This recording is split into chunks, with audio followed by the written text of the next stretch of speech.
இந்த நல்ல நேரத்துக்காக நன்றி ஏசப்பா. இந்த நாளிலும் உம்முடைய வார்த்தை கேட்க போகிறார்கள் ஏசப்பா. நீர் அவர்களோடு பேசும்படியாய் ஜெபிக்கிறேன். மனுஷன் அப்பத்தினால் மாத்திரமல்ல, தேவனுடைய உம்முடைய வாயிலிருந்து புறப்படுகிற ஒவ்வொரு வார்த்தையினாலும் பிழைக்கினான் என்று சொன்னபடியே அப்பா, உம்முடைய வார்த்தையை கேட்டு நாங்கள் பிழைத்துக்கொள்ள நீர் கிருபை செய்யுங்க. நான் அல்ல, நீரே எனக்குள்ளிருந்து பேசும்படியாய் ஜெபிக்கிறேன். இயேசுவின் மூலம் ஜெபிக்கிறோம் நல்ல பிதாவே, ஆமென். கர்த்தருடைய பரிசுத்த நாமத்துக்கு ஸ்தோத்திரம். இன்றைக்கு 3வது வார்த்தையாக சமாதானத்தை குறித்து பார்க்க போகிறோம். யோவான் 20வது அதிகாரம் 19வது வசனம். வாரத்தின் முதல் நாளாகிய அன்றைய தினத்தின் சாயங்கால வேளையிலே சீஷர்கள் குடியிருந்த இடத்தில் யூதர்களுக்கு பயந்ததினால் கதவுகள் பூட்டியிருக்கையில் இயேசு வந்து நடுவே நின்று உங்களுக்கு சமாதானம் என்றார்.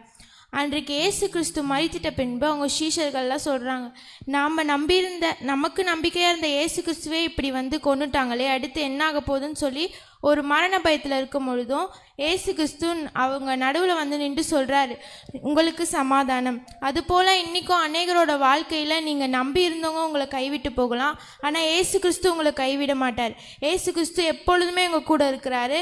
இன்னொரு வசனம் இருக்குது, யோவான் 17வது அதிகாரம் 27வது வசனம். சமாதானத்தை உங்களுக்கு வைத்து போகிறேன், என்னுடைய சமாதானத்தை உங்களுக்கு கொடுக்கிறேன். உலகம் கொடுக்கிற பிரகாரம் நான் உங்களுக்கு கொடுக்கிறதில்லை. உங்கள் இருதயம் கலங்காமலும் பயப்படாமலும் இருப்பதாக. உலகம் கொடுக்கிற பிரகாரம் அல்ல, இயேசு கிறிஸ்து நமக்காக இந்த சிலுவையில் மரித்து 3ஆம் நாள் உயிரோடு எழுந்து நமக்காக சமாதானத்தை இந்த உலகத்தில் வைத்துட்டு போயிருக்காரு. இன்றைக்கும் வந்து நிறைய பேர் வியாதியினால் பயந்து கொண்டு இருக்கலாம், பிரச்சனையினால் பயந்து கொண்டு இருக்கலாம். இயேசு கிறிஸ்து உங்களுக்காக தான் சொல்கிறாரு, நீங்கள் சமாதானமாக இருந்து பரலோக ராஜ்யத்தில் பிரவேசிக்கலாம். நன்றி. நல்ல கைகளை தட்டி கர்த்தரை மகிமைப்படுத்துவோம்.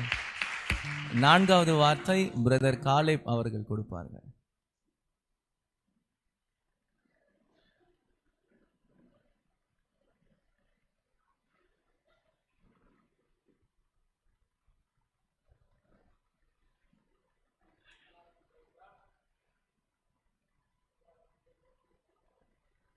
ஆன் பண்ணுப்பா.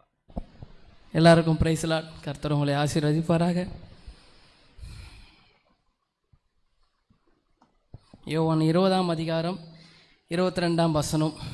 அவர்கள் மேல் ஊதி பரிசுத்த ஆவியை பெற்றுக்கொள்ளுங்கள். அவர்கள் மேல் ஊதி என்றால் எபிரேய மொழியில் ரூஹா என்று அர்த்தம். ரூஹா என்றால் சுவாச காற்று என்று